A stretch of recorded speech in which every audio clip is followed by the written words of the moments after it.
제 책 중에 죽을 때 후회하는 25가지라는 책이 있는데요. 이 책입니다. 제가 한 주간에 쭉 좀 읽어봤는데 아마 크리스찬은 아닌 것 같고, 그러나 일본인 의사 오처 슈이치라는 일본인 의사가 쓴 책입니다. 이것을 좀 읽어봤는데 보니까 이분이 이런 말씀을 좀 써놨습니다. 나는 말기암 환자의 고통을 들어주는 호스피스 전문 의사다. 암 말기에는 상상을 초월하는 극심한 고통에 시달린다. 환자를 가장 힘들게 하는 것이 바로 이 고통이다. 따라서 고통을 조금이라도 줄일 수 있도록 약을 처방하거나, 이 몰핀입니다. 그냥 약을 처방하거나 그 외 여러 방법으로 치료하는 것이 내가 하는 일이다. 그러나 신체의 고통은 약으로 어느 정도 줄여줄 수 있지만 마음에서부터 오는 아픔은 해결하기가 어렵다. 심각한 두려움과 마음의 고통 가운데 그 삶을 후회하는 환자를 보면 어떻게 해야 할지 난감하다. 그럴 때마다 내 얼굴에는 먹구름이 드리운다. 단지 그의 마음을 나누는 것이 유일한 치료이다.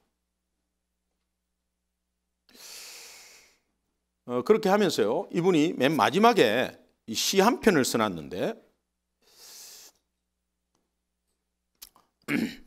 제목이 벚꽃은 벚꽃 있죠, 벚꽃, 사쿠라. 벚꽃은 떠나가면서 무슨 생각을 할까? 후회는 없을까? 이렇게 되어 있고요. 꽃잎들이 하늘하늘 춤을 춘다. 지는 꽃에는 아무 관심도 없다는 듯 사람들은 저마다 갈 길을 재촉한다. 기척 없이 내리는 봄비가 세상을 적시고 연약한 벚꽃은 가는 빗줄기에 뿔뿔이 흩어져 허공에 날린다. 꼬박 1년을 기다렸다. 꽃이 피기를. 그러나 언제 활짝 피었나 싶더니 순식간에 벚꽃은 저 멀리 사라지고 만다. 꽃이 만발했을 때가 바로 꽃이 지는 순간이다. 그 순간 후회는 없을까? 절정과 동시에 세상에서 사라질 때 미래는 없을까? 이렇게 되어 있습니다. 제가 이걸 읽으면서 이사야서 40장 8절 말씀에 풀은 마르고 꽃은 시드나 하나님의 말씀은 영영이 서리라 하는 그 말씀이 이 풀과 꽃을 우리의 인생에 비유하는데, 우리 인생이 활짝 필 때 전성기가 있고요, 또 쇠퇴기가 있습니다. 그래서 금방 오랜 시간 같지만 연세 드신 분은 아마 아실 거예요. 빛같이 지나갔습니다. 그러니까 여러 가지 상황적으로 있지만 빛같이 지나갔습니다. 그런 가운데 우리 인생이 이제 져가는 거죠. 우리 청년 중에 주일 설교를 듣고 다시 한번 되새겨야 되겠다. 그래서 다시 들으면은 또 다르대요, 설교가. 그래서 이제 홈페이지를 들어와서 이제 제 설교를 계속해서 3년 전부터 계속해서 들었답니다. 매주. 그 2번을 들었대요. 참 귀하죠. 주일날 놓치는 거 이렇게 다시 한번 또 듣고 하는데, 이 청년이 저한테 와서 손을 잡으면서 목사님 설교 매주 2번씩 듣고 있습니다. 그런데 3년 전과 지금 목사님 너무 늙었습니다. 기분 좋다가 말았어요. 그러다 보니까 제가 다시 한번 3년 전 설교한 내용에 클릭을 딱 하고 보니까 와, 그 당시 진짜 3년밖에 안 됐는데도 새파랗대요. 또 이걸 제가 우리 일부에 이야기하니까 목사님 혹시 제가 또 애미겨서 그렇지 않 그런 게 없습니다. 우리 성도님도 애미긴 게 없고요. 이거는 시간이 가면 자연적으로 오는 현상이에요. 특별히 55세가 지나면 더 이렇게 확 빨리 오더라고요. 제 나이 몇 살인지 아시죠? 그런 가운데서 제가 이 벚꽃이라는 것이요, 정말 1년을 기다립니다. 그런데 많이 가봤자 일주일이에요. 저는 진해에 있어서 너무 잘 알잖아요. 벚꽃이 하늘을 가려버려요. 하늘이 안 보입니다. 그 엄청나게 피거든요. 그런데 제가 저 워싱턴 DC에 메릴랜드 살 때요, 워싱턴 DC에 벚꽃 축제가 있다고 해서 옛날이 그리워서 한번 가봤더니 아이고 가짜 나가지고 뭔 벚꽃이 그냥 몇 개 이렇게 피어갖고 그 축제하고 사람들이 막 인산이네야. 진해를 가면 아마 입이 떡 벌어질 텐데. 근데 그렇게 많은 벚꽃이 봄비가 딱 오면요 끝나버려요. 예, 그래서 해군 사관학교는 그 만개한 그 기간에 꼭 졸업식을 합니다. 예, 지금은 이제 그렇게 꼭 그렇게 안 하는데 옛날에 군사 독재 시절에는 대통령한테 잘 빌라고 꼭 그때 그래 대통령 오거든요. 예, 그러면 그때 막 해갖고 진해가 아주 아름답게 그렇게 하는데 이제 한 주간 지나면요 그 많던 잎이 앙상하게 잎 밖에 그냥 눈 내리듯이 계속 내려 일주일 내내 그 잎이 떨어지면서 아름답기는 한데 1년을 기다려서 이렇게 약간 허무한 것도 있어요. 그러면서 이 시를 읽으면서 그런 생각이 나면서 오늘 우리 인생을 보면서 약간 허무함은 좀 있기는 있어요. 근데 이 의사가 이렇게 시를 지은 것에 이해가 가는 것이 이분이 1000명이 넘는 사람들의 그 마지막 암 환자의 임종을 보면서 다 후회를 한다는 겁니다.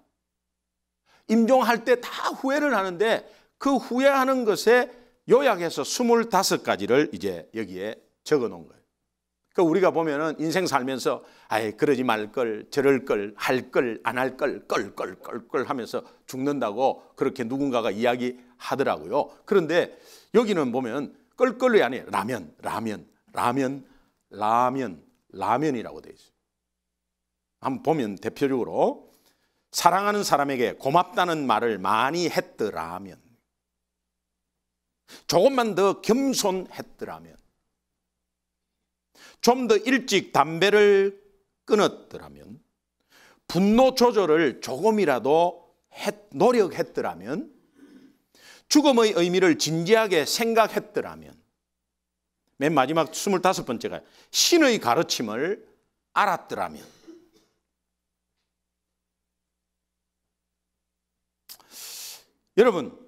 여러분이나 저의 마지막이 눈을 감기 어려울 정도로 후회 막심한 인생이 되어가지고 후회가 너무 가득 찬 그 마지막 순간을 임한다면은 너무 초라하고 너무 비참할 것 같아. 자, 지금 멀리 생각할 필요도 없습니다. 지금 만약에 여러분이 눈을 감는다고 한번 생각해 보세요. 가정을 해보세요. 그러면 지금 눈 딱 감으면 나 후회 정말 잘 살았다. 나 조금이라도 후회 없다. 이렇게 할 사람은 없을 거예요. 그럼 후회가 있다면 어떤 후회가 있는 것일까? 예, 한번 생각해 보세요. 아유, 내가 너무 자녀에게 너무 푸시했구나. 내가 정말 이 완바디 큐티를 조금이라도 더 내가 먼저 선행해서 내가 우리 아이들의 영적으로 좀 더 조금 이렇게 본을 보였어야 되는데, 이런 마음이 아마 있었을 수도 있고요. 또 나는 돈을 쫓아 시간에 워커홀릭에 막 이렇게 해서 그렇게 좀 갔지만 내 새끼들은, 내 아내들은, 내 나머지 우리 가족들은 정말 하나님 중심으로 좀 살았으면 좋겠다는 그런 바람도 있었을 거예요. 열심히 살고 여러분이 돈을 벌기 위해서 열심히 성실하게 일하는 것은 괜찮습니다. 그런데 이제 그런 것에 너무 마음과 시간을 빼앗겨 가지고 있다 보니까는 내 삶에 막 후회가 오기 시작하는 그 후회는 마지막까지 그렇게 해서 후회가 많다면 좀 초라할 것 같아. 이런 맥락에서 저는 이 마음들을, 이 책을 먼저 접했거든요. 그 읽다 보니까 성경을 좀 말씀을 이렇게 잡아야 하는데 무슨 말씀을 잡을까 기도를 하면서 사도 바울의 마지막 순간들을 좀 잡았으면 좋겠다. 그럼 사도 바울의 마지막 순간이 어딘가? 디모데 후서거든요. 그래서 이제 디모데 후서를 좀 이렇게 2번 정도 이렇게 좀 읽고 쭉 읽는 가운데 디모데 후서에서 마지막 부분이 눈이 이제 확 들어왔어요. 디모데 후서 4장 6절에 보면 바울이 나의 떠날 시각이 가까웠도다. 이제 그런 말이 나옵니다. 이 말이 얼마나 반가운지 말이죠. 왜냐하면 제가 마지막 순간을 찾으려고 막 성경을 읽는데 이 말씀이 나와갖고 좀 반가웠어요. 나의 떠날 시각이 가까웠도다 하면서 이 바울이 지금 자신의 죽음을 직감하고 있거든요. 직감하고 있습니다. 그런데 보편적으로 인간은 죽기 전에 모두 다 후회한다는 것을 말하고 있고요. 또 예외가 없습니다. 그런데 지금 이걸 읽어보니까, 디모데후서 4장을 읽어보니까 사도 바울은 이 후회하는 인생의 범주에 들어가지 않았어요. 오히려 후회는커녕 당당하게 선포하듯이 이렇게 고백하고 있는 글귀가 있습니다. 디모데후서 4장 7절 8절을 한번 보겠습니다. 같이 보겠습니다. 시작. 나는 선한 싸움을 싸우고 나의 달려갈 길을 마치고 믿음을 지켰으니 이제 후로는 나를 위하여 의의 면류관이 예비되었으므로 주 곧 의로우신 재판장이 그날에 내게 주실 것이며 내게만 아니라 주의 나타나심을 사모하는 모든 자에게도 니라. 하나님 아버지와 함께 누릴 영원한 천국이 내 앞에 있기 때문에 하나님이 주실 면류관을 기다린다고 고백합니다. 후회하는 모습은 하나도 없어요. 여러분, 우리가 사람이 살다가 업앤다운이 있습니다. 일이 실패할 수도 있고 실망과 낙심이 올 때도 있습니다. 그런데 마지막 순간에 이 바울처럼 이렇게 인생이 끝날 수만 있다면 정말 참 행복하지 않겠나, 그런 생각을 좀 해봤습니다. 특별히 후회 없는 인생이구나 라는 것을 제가 직감을 했어요. 그러면 성경은 왜 우리에게 이렇게 독자들에게 이런 글을 읽을 그 성경 구절을 우리에게 주셨는가? 후회하는 인생인 줄은 주님이 다 알아요.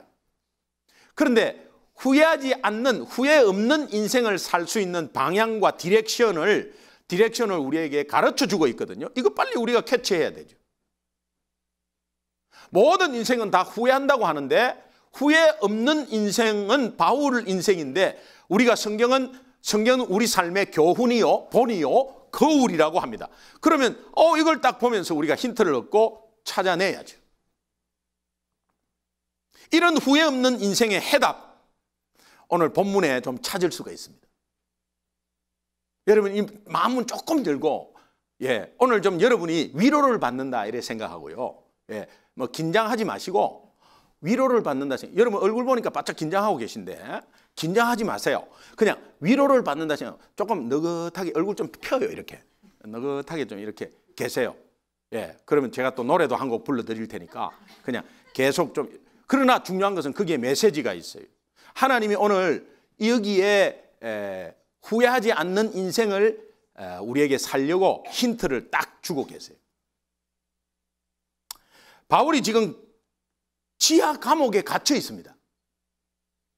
감옥에 갇혀 있는데 필요한 것이 얼마나 많겠어요. 옛날에 우리 지금 감옥 같지 않아요. 뭐 사식 넣어주고 뭐 이런 거 없어요. 정말 아무것도 없는 감옥에 그냥 덜렁 들어가 가지고 뭐 밥 정도 겨우 끼니 먹을 정도 이렇게 던져주는 이제 그런 상황이에요. 뭐 아무것도 없어요. 필요한 게 근데 얼마나 많겠어요? 근데 이 본문에서 바울이 최소한 꼭 필요한 3가지를 디모데에게 부탁을 합니다. 이 모습을 보면서 오늘 우리 인생에서 최소한 필요한 우리 인생을 좀 축소해 놓은 그런 말 같기도 하고요.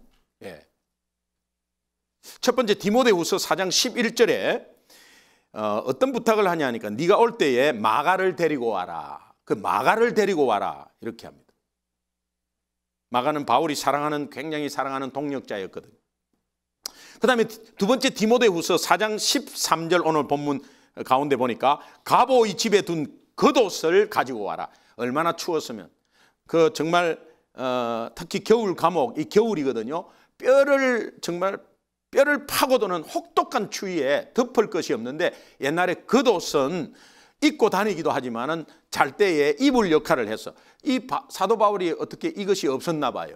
그래서 겉옷을 좀 가지고 와라고 이제 부탁을 합니다. 어떻게 보면 기본적인 생필품이다. 이제 그렇게 생각합니다.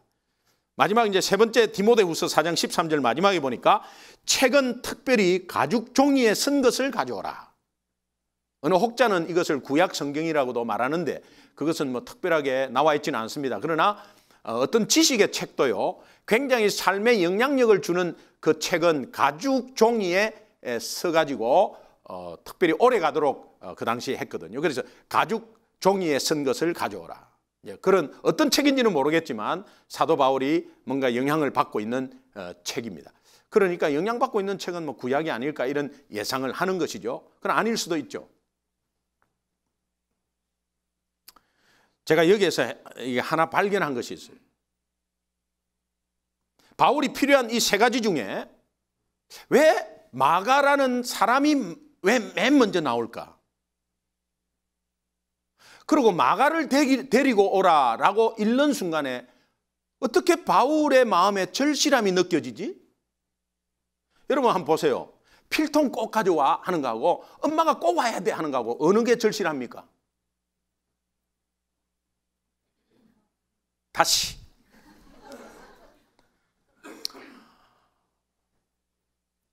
사람의, 그러니까 만약에 임종을 한다. 우리 부모가 임종을 한다. 저기 물 좀 가져와. 그리고 왜 기동이는 안 와? 할 때 물 가져오는 거하고 기동이하고 어느 게 절실해요? 기동이. 저희 어머니가 임종할 때요. 제가 일본에 있었습니다. 일본에 있었는데 일본 현지인 집회가 있었어요. 7번 집회에 한 번 딱 했는데 누나한테 전화가 왔어요. 엄마가 마지막인 것 같아. 그러면 미국도 아니고요. 일본은 비행기 타고 1시간이면 가버려요. 가야 되잖아요. 그런데 집회 주 강사고 6번 남았어. 한 번 했어. 한 번 했는데 막 일본 사람 안 믿는 자가 손을 들고 막 콜링하는데 손을 들고 이래. 그리고 6번 남았어. 그리고 800명이 꽉꽉 찼어요. 그리고 NHK 아나운서가 동시 통역하면서 막 그대로 얼마나 잘하시는지 제가 막 이렇게 하면 같이 막 이렇게 하고 그래갖고 막 그냥 싹싹 들어가가지고 그렇게 해서 합력해서 선을 이루고 있는 그때에 어머니가 임종하신다는 아들로서 가봐야죠. 그래서 이제 그 집행부에 이야기를 하니까 가셔야죠. 가셔야죠. 그런데 제가 한 타임 못 하겠습니다. 어머니 보고 다시 일본으로 올게 해요. 그리고 이제 나리타 공항을 나갔습니다. 나갔는데 아무리 뭐 일본 아무리 코리안에 아시안에 없어요. 표가 없어요. 그래서 대기자로 계속 기다리다가 밤 11시 반까지 기다렸는데 없어요. 그 없는 결과에 하나님의 음성은 너희 어머니는 예수 믿지 않냐. 어머니가 10년 예수 믿었거든요. 예수 믿지 않냐. 어머니는 천국 간다. 너 안 만나도 돼. 그러나 너를 기다리고 있는 불신자는 굉장히 많다. 그래 내가 너 어머니 책임지고 천국에 오게 할 테니 너는 그냥 복음 전해라. 이런 말씀 가운데 굉장히 마음이 편안했어요. 비행기가 없는데 어떡해. 그냥 비행기 없으면 막 안달해가지고 막 이래갖고 집회도 못하고 이런 것보다 거기에 집중할 수 있도록 그렇게 했어요. 그리고 7번 다 끝났어요. 연락이 안 왔어요. 그래 누나한테 전화하니까 어머니가 의식이 없이 계속 있다는 거예요. 그때 누나가 전화할 때 그때 저하고 통화했거든요. 어머니하고 말이 좀 귀여운 뭐 이런 식이에요. 그래서 어머니 조금만 기다리세요 했거든요. 그런데 이제 그때 딱 전화 끊고 나서 의식이 딱 없는 거예요. 그래서 아무것도 먹지도 못하고 의식이 없는데 그런데 이제 뭐 제가 이제 여행 가방 끌고 그냥 바로 이제 부산에 내려가지고 그 병원에 택시 타고 막 여행 가방 끌고 병원으로 막 올라가고 막 그냥 병원 복도에 막 이 여행 가방 끌고 그래 방에 이제 들어갔습니다. 어머니가 뭐 의식 없이 누워 계세요. 그래서 제가 어머니 기동이 왔습니다 하니까 눈 탁 뜨는 거예요. 왔나 기다리고 있어. 힘을 축적하려고 말 하나도 안 해요. 여러분 마지막에 사람을 찾는다는 것은 그 간절함이 있어요. 어느 누구보다 그런 의미에서 제가 이 바울이 마가를 꼭 좀 뭔가 있길래 이 간절함이 제한테 느껴지는 거예요. 여러분 지금 말씀을 묵상을 하고 여러분 입장을 바꿔 생각하면 겉옷 좀 가져와라. 너무 절실하겠지 추워서. 그 다음에 가죽 선 옷이 아니라 종이 가죽에 선 책 그거 좀 간절하겠지. 근데 마가를 데리고 오라 할 때는 여러분이 먼저 좀 느끼지 않습니까? 나만이 느끼는 거예요? 느낄 거예요. 그죠? 그렇게 사람을 기다리는 이 간절함은 뭔가 다르다는 거예요. 제가 이거를 발견했어요. 그래서 맨 앞에 마가라는 게 맨 앞에 나와요. 그 다음에 그 두 번째, 세 번째는 그냥 뭐 세 번째가 되든 두 번째가 되든 세 번째가 되든 그거는 관계없는데 마가를 먼저 찾고 있습니다. 이것을 보면서요, 제가 느낀 것이 뭐냐. 바울이 사람을 가장 중요하게 생각하고 사람을 가장 중요하게 생각하는 그것이 사람을 소중하게 여기는 마음이 저에게 전달이 됐어요. 여기에서 저는 여러분에게 스스로 한 가지 질문을 해보기를 원합니다. 여러분 스스로에게 이 질문은 후회 없는 인생을 살기 위해서요, 우리 스스로를 돌아보는 아주 중요한 질문입니다. 여러분 스스로 지금 이 시간에 한번 질문을 해보는데 어떤 질문을 하느냐. 나는 사람을 소중히 여기고 있나? 한번 질문해 보세요. 스스로. 나는 사람을 소중히 여기고 있나? 아니 한 주간, 지금 지나온 한 주간을 생각하면서 나는 사람을 소중히 여기고 있었나? 너무 일 위주로 간 것은 아닌가? 나는 사람을 소중히 여기는데 가까운 사람, 가까운 이웃, 그러면 가족이 되겠죠. 가족에 대해서 조금이라도 관심을 가지고 서로 좀 뭔가를 나누고 사랑을 나누고 격려하고 칭찬했나? 소중히 여기면 뭔가 표시가 있거든요. 예, 그렇게 했나? 아니면 순전히 일 위주로 했나? 그러면 여러분은 분명히 마지막 때에 엄청난 후회 속에 초라하고 비참한 마지막을 맞이하게 된다는 거예요. 근데 사람을 소중히 여기면 후회 없는 인생이 될 수 있다는 거예요. 여러분, 이것은 이것과 일맥상통합니다. 예수님이 내가 너희를 사랑한 것처럼 너희도 이웃을 사랑하라. 내가 너희를 사랑한 것처럼 너희도 이웃을 사랑하라. 그 이웃 사랑, 소중히 여기는, 내가 너를 왜 소중히 사랑했겠냐? 소중히 여겼기 때문에 사랑했다. 그래서 우리가 요한복음 3장 16절에 하나님이 세상을 이처럼, 세상은 the world가 아니에요. 여기는 사람을 뜻해요. 하나님이 사람을 이처럼 사랑하사 독생자를 주셨으니 이는 저를 믿는 자마다 멸망치 않고 영원한 생명을 얻게 하려 하심이라. 그래서 사람을 하나님이 너무 사랑했기 때문에 독생자 예수 그리스도를 이 땅에 보내주셔서 우리를 죽게 하지 아니하시고, 우리가 죄인임에도 불구하고 죄 없다고 하시는 것은 저 죄 없는 예수님이, 다른 종교는 다 사람을 통해서 남녀 관계에서 다 태어났잖아요. 그런데 예수님은 남녀 관계에서 태어난 사람이 아니에요. 성령으로 잉태하셔서 엄마 뱃속에서 10달 자란 사람이, 사람의 대표는 사람이라야 되잖아요. 그 사람이, 그러니까 우리를 사랑하셔서 우리를 벌하지 아니하시고 우리를 구원을 주신 그 사랑, 그 사랑이 너희에게 한 것처럼 너희도 이웃을 사랑하라면, 이웃 사랑은 이웃을 소중하게 여기는 마음이 있어야 되는 거예요. 믿으십니까? 그러면 이것은요, 하나님이 인간을 창조할 때 창조의 원리에 여기에 창조의 원리가 있어요.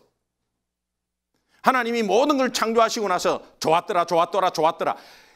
인간을 창조하고 나서는 심히 좋았더라. 이거 뭐 억수로 좋았더라. 허벌나게 좋았더라. 솔찬히. 얼마나 좋았으면 심히 좋았더라는 그 최고의 단어가 없다는 거예요. 그런데 이렇게 아담을 떡 지어놓으니까 혼자서 이게 너무 독차하거든. 그러니까는 재워놓고 갈비뼈를 하나 해서 아담을 이제 갈비뼈를 해서 하와를 이제 창조했어. 그리고 아담 앞에 딱 놔놓으니까 아담이 벌떡 일어나고 내 뼈 중에 뼈요, 살 중에 살이라고. 얼마나 좋아하는지 몰라. 이거는 창조의 원리에 한마디로 말하면 제가 여러분에게 늘 말씀드렸을 겁니다. 너는 나다. 이 점에는 옆 사람하고 인사 한번 해야 되겠죠. 옆 사람 보면서 이렇게, 당신은 납니다. 당신은 나예요. 왜? 내가 너희를 사랑한 것처럼 내 몸같이 사랑하라고 그러고, 이웃을 사랑하는 것은 네 몸같이 똑같이 사랑하라고. 그건 뭡니까? 너는 나다는. 그러니까 저 이웃의 아픔이 내 아픔이고, 저 이웃의 기쁨이 내 기쁨이고, 저 이웃의 슬픔이 내 슬픔이고, 저 이웃의 안타까움이, 저 이웃의 삶의 어려움이 내 삶의 어려움이 돼야 되고, 이런 것이 우리 교회 공동체에서 꼭 일어나야 돼. 내가 아이가 없어요. 아니, 내가 학생이 없어요. 어린 자녀가 없어요. 근데 저 어린 자녀 때문에 막 고민하고, 어린 자녀 때문에 사춘기를 겪는 자녀 때문에 고민하고, 그러면 저 이웃이 내가 사춘기 자녀가 없어도 내가 그 마음을 나누는 거예요. 그게 하나님이 하시는 거거든요. 사람을 소중히 여기는 것. 그러면 후회 없는 인생이 될 수 있다는 겁니다. 언젠가는 준비해야 되잖아요. 언젠가는 준비해야 되거든요. 우리가 이 땅을 떠날 때에 원치 않는 곳에서 원하지 않는 방법으로 원하지 않은 때에 다 떠나게 되어 있어요. 언젠가는 떠나죠. 언젠가는. 여러분 보십시오. 예, 우리 할머니 할아버지들 또 아버지 어머니들 청년 시절이 없었습니까? 다 있었어요. 어린 시절 다 있었습니다. 그런데 지금은 한 세대가 가고 이제 우리가 중심이 되어 있는데, 우리가 조금 있다가 가면 우리 다음 세대, 그 다음에 손자 세대 자꾸 올라오고 그렇게 해서 가잖아요. 우리는 다 가게 돼 있어요. 근데 가는 그 순간이 후회가 엄청나게 많아서 그냥 그렇게 하면 안 된다는 거예요. 저는 이것을 보면서요, 야, 성경 말씀 정말 감사하다. 어떻게 이런 것을 깨닫게 해주셨을까. 사람을 소중히 여긴다는 그 의미에서 제가 하나 소개할 것은 이 관객 수가 1,400만을 돌파한 국제시장. 안 보신 분 한번 손 들어보세요. 네. 오늘 이후로 안 봐도 됩니다. 제가 다 말씀드릴게요. 여러분, 1,400만이 넘었다는 거는, 이거는 모든 국민의 3분의 1 이상은 반 거예요. 그럼 3분의 1 어린아이도 있을 것이고 할머니도 있을 것이고 국민이 거의 다 봤다고 생각하면 돼요. 제가 여기 라하브라에서 봤는데요, 막 온통 한국 사람 꽉 찼어. 예. 근데 뭐 여기저기서 막 계속 울어. 근데 막 나도 막 그냥 줄줄줄 흐르는 거야. 예. 그런데 옆에서 이래, 김기동 목사 운다 그래. 벌써. 예. 이 월요일 아니고 다른 요일 갔으면 큰일 날 뻔했어요. 아우, 정말 감명 받았어요. 제 마음에 깊은 감동으로 와닿은 두 장면, 여러분 나름대로 장면이 있을 건데 두 장면이 있어요. 그것은 한 민간인이 미군 장군에게 저 사람 우리 피난민들 살려야 한다. 그래서 긍휼을 베풀어 달라 하면서 애원하는 그 장면, 그것 때문에요. 피난민이 살아난 거예요. 그 다음에 이제 가족과 헤어지는데 이 아버지가 이제 주인공 덕수 초등학교 한 2학년 정도 되는 덕수에게 이제 아버지가 동생 이 덕수 막내가 막순인데, 이 막순이 잃어버렸어요. 배 타다가. 그러니까 잃어버리니까 그 잃어버린 막순이를 찾으러 아버지가 뒷걸음치고 배에서 내리고 이제 이러는데, 아버지가 아마 직감을 했는 것 같아요. 예, 지금 떠날 시간인데 다시 이 아이를 찾으러 간다면 분명히 이게 같이 하지 못한다는 이제 그런 마음에 당부를 하는 거야. 그 아들한테. 너는 장남이다. 그래서 너 이제 가족을 잘 지켜라. 이제 아버지 대신에 잘 지켜라. 이런 이제 감동적인 장면들이 좀 있는데요. 예. 한 2분 될까 막 여기저기서 막 짜집게 해가지고 편집을 좀 했어요. 왜? 이게 지금 상영되기 때문에 다운로드가 안 돼요. 예. 그래서 여기저기 짜집게 한 것을 잠깐 보겠습니다. 저 사진 한 2장 지금 보여드리겠는데, 저 사진은 지금 저 실제 사진이에요. 예. 저렇게 10만 피난민이 지금 앞에 모여 있고요. 배 실은 저 배 보십시오. 엄청나게 사람 실어가지고 저렇게 가는 저것이 정말 얼마나 참 감동적인 순간인데, 한 사람도 남김없이 다 태웠는데요. 거의 바다에서 떨어지고 중간에 추워서 이제 죽고 이런 사람 한 1,000명 제외하고는 흥남부대에 있는 사람 싹 다 실었다. 피난민을 살려달라고 미군 장교에게 간청한 사람이 있는데, 이게 한국판 신들러라고 현봉학 의사입니다. 저분이 우리 한국을 살린 것 같아요. 어떤 면에서는 그때 당시에 미 육군 10군단장 에드워드 알몬드 장군의 통역관인데요. 이분이 연희 전문을 나오고 이제 의사 공부를 하러 미국에 유학을 갔다가 이제 다시 한국으로 돌아왔습니다. 그런데 전쟁이 터졌어요. 그래고 영어를 할 줄 아니까 이제 군대 민사 고문으로 이렇게 해서 통역관이 됐는데, 이 통역관이 간청을 한 겁니다. 간청. 이미 군대 물자와 군 무기는 다 싣고 떠나려고 하는데 저 피난민을 저 보라고, 저렇게 줄 서 있는 걸 보라고 이제 그렇게 하면서 이렇게 애원을 했는데, 알고 보니까 이 현봉학 박사는 아버지 현원국 목사님이 PK 초창기 이 기독교의 아버지가 목사님이었고, 그러니까 뭔가 좀 달랐겠죠. 그런데 이 옆에 이렇게 간청을 받아준 이 10군단장 에드워드 알몬드 장군, 투스타인데요. 이 장군이 그 통역관의 애절한 호소에 감동을 받습니다. 감동을 받아가지고 피난민을 실기로 결정을 합니다. 결정을 하면서 군 물자를 다 다시 내리게 합니다. 내리게 하고 저 많은 사람을 어떻게 실는 것인가 고민하면서 다 내리게 해서 이제 다 군 수송함에 한 사람이라도 더 피난민을 태우기 위해서 다 태우는데, 다 태우고 난 이 숫자가 98,000명이에요. 알몬드 장군은 이렇게 고백합니다. 1950년 12월 24일, 크리스마스 이브죠. 1950년 12월 24일 그날의 피난민 철수는 크리스마스의 기적이었다. 또 이 영화에 보면 메르디스 빅토리 호라고 하는 배가 있는데, 저거는 민간인 수송선입니다. 2차 대전 때 만드는 민간인 수송선인데, 저기에 이제 군수 물자를 다 싣고 있는데 직접 연락을 받은 것도 없어요. 없는데 이 선장이 결단을 합니다. 이 선장이 결단을 하는데, 이 선장 이름이 레너드 라루라는 선장인데, 이 수송선에 있는 군수 물자를, 무기를 다 버립니다. 이것은 불법이고 군사 재판에 회부될 일입니다. 전쟁 기간에는 절대 민간인 태우면 안 되는데, 이 상선이요 결정을 해버려요. 선장이 결정을 하고 저 피난민을 태워야 된다고 해갖고, 그렇게 해서 피난민을 태우는데 무기 다 내려버려요. 여기도. 그리고 바다에도 막 던지고 그렇게 해가지고 나중에 어떻게 할 거냐 하는데, 내가 감옥 가면 간다고 하면서 자기 목숨 내놓고 이렇게 그 피난민을 다 태웁니다. 당시 빅토리오에 탄 피난민 숫자가 14,500명. 빅토리오 레너드 라루 선장이 그날을 회고하면서 이렇게 말합니다. 나는 당시 배를 탄다는 보장도 없이 며칠 동안을 움직이지 않고 기다리고 있는 피난민들을 보면서 내 마음에 결단을 하였다. 총 60명 정원인 그 작은 배에 그렇게 많은 사람을 태우고도 단 한 사람의 사고 없이 전원을 무사히 수송한 것은 하나님이 하신 일이었다.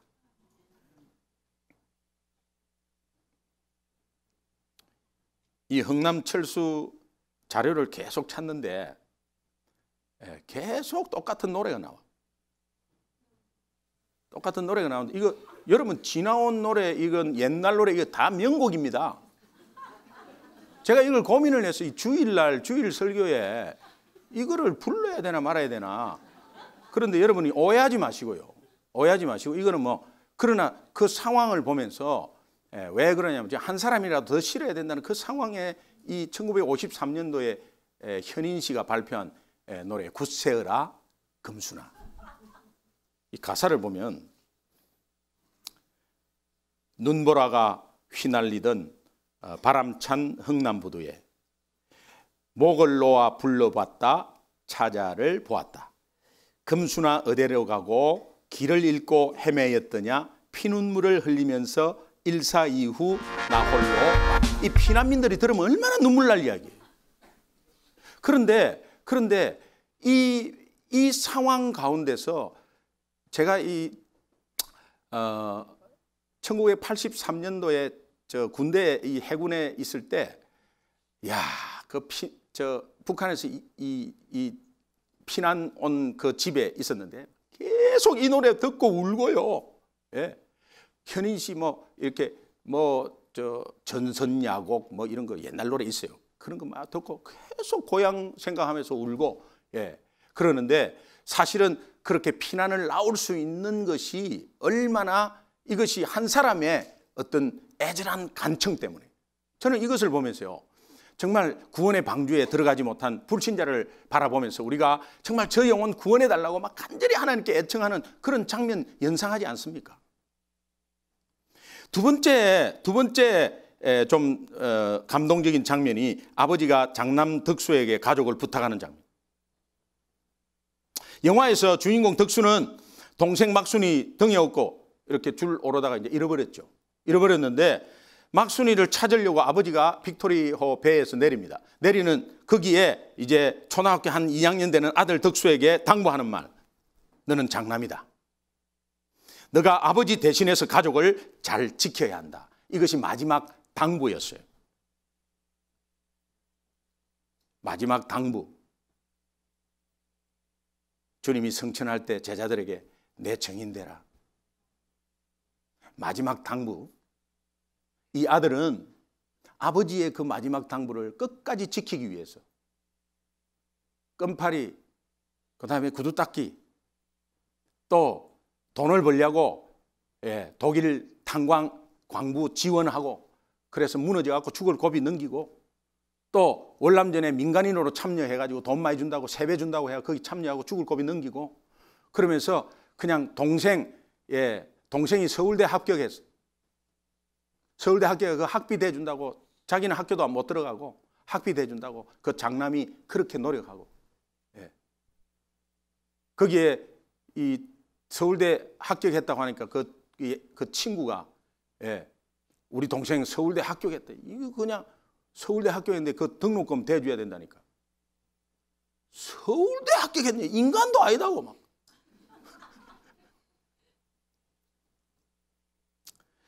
그러면서 이제 동생들 시집장가 다 보내고 그렇게 해서 가족들을 책임졌어요. 그가 나이가 들어서 온 가족이 모이는 날에 혼자서 일어나서 자기 방에 들어가서 벽에 걸린 빛바랜 아버지 사진을 이렇게 바라봅니다. 그 사진 바라보면서 아버지 웃는 얼굴 보면서 아버지의 이만하면 저 잘 살았지. 그런데 저 진짜 힘들었거든요. 아버지 말씀대로 제가 약속 잘 지켰지. 거기서 눈물이 싹 나는 거 있죠. 내가 만약에 하나님 앞에 간다면 하나님 저 크리스찬으로서 잘 살았지. 근데 그 크리스찬으로 살라고 진짜 힘들었습니다. 근데 아버지 마지막으로 당부한 정인되라는 약속 제가 잘 지켰지. 그렇게 말하는 저의 모습을 한번 상상해 봤어요. 우리가 천국에서 하나님을 만날 때 해야 할 말, 이 말이 아니겠나 하는 거와 연관을 시키니까요 눈물이 더 났습니다. 1983년도에 이산가족 찾기가 있었습니다. 그래서 그 배 타다가 뒤에 엎고 잃어버린 막순이를 찾습니다. 이산가족에서. 그 막순이가 LA에 살고 있는 거라.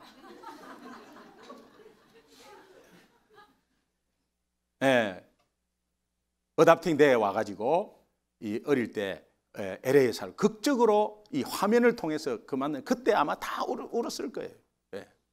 이제 가족을 확인해야 되잖아요. 네 귀 뒤에 뭐 사마귀 그거 확인하고, 그 뭐 사마귀 그 옛날에는 많이 있었어요. 그거 갖고는 안 돼. 그래가지고 있는데 뭐 그 옷 조각하고 떨어진 옷 조각하고요. 근데 이 막순이가 하는 말이 있어. 막순이가 오빠가 했던 말 기억난다고. 그 오빠가 했던 말이 뭐냐? 막 뛰어가면서 빨리 안 오니까 막순아, 여 운동장 아니다. 놀러 온 게 아니다. 여 운동장 아니다. 놀러 온 게 아니다. 그러면서 계속 데리고 가. 그때 다 큰 이 막순이가 영어로 한국말은 전혀 못 하는데요. 오빠가 한 말이 생각이 난다. 여 운동장 아니다. 여 놀러 온 게 아니다. 그때 막 그냥 뒤집어져요. 그러고 막 쫙 그러고 막 그냥 오빠 그러고 이제 그렇게 해서 가족을 만나게 되죠. 여러분 오늘 본문을 보면은 바울이 디모데를 그렇게 기다리고요. 또 그 이유가 보고 싶은 것도 있습니다만 더 큰 이유가 있어요. 그것은 뭐냐? 자기는 이 땅에서 이제 정말 한 사람이라도 예수님을 전하기 위해서 또 살리기 위해서 복음 전가하다가 감옥에 잡혀서 이제 인생이 마감할 시점에 왔습니다. 그래서 예수님의 마지막 당부의 말씀, 내 증인이 되리라, 이 말씀이 지켜진 것에 대해서 감사하고요. 다시 이 말씀이 자기 아들 같은 디모데에게 이 말씀을 꼭 예수님의 마지막 당부를 다시 한번 전해주고 이 마지막 당부의 말씀을 디모데가 잘 지킬 수 있도록 그렇게 해서 디모데를 보기를 원했어요.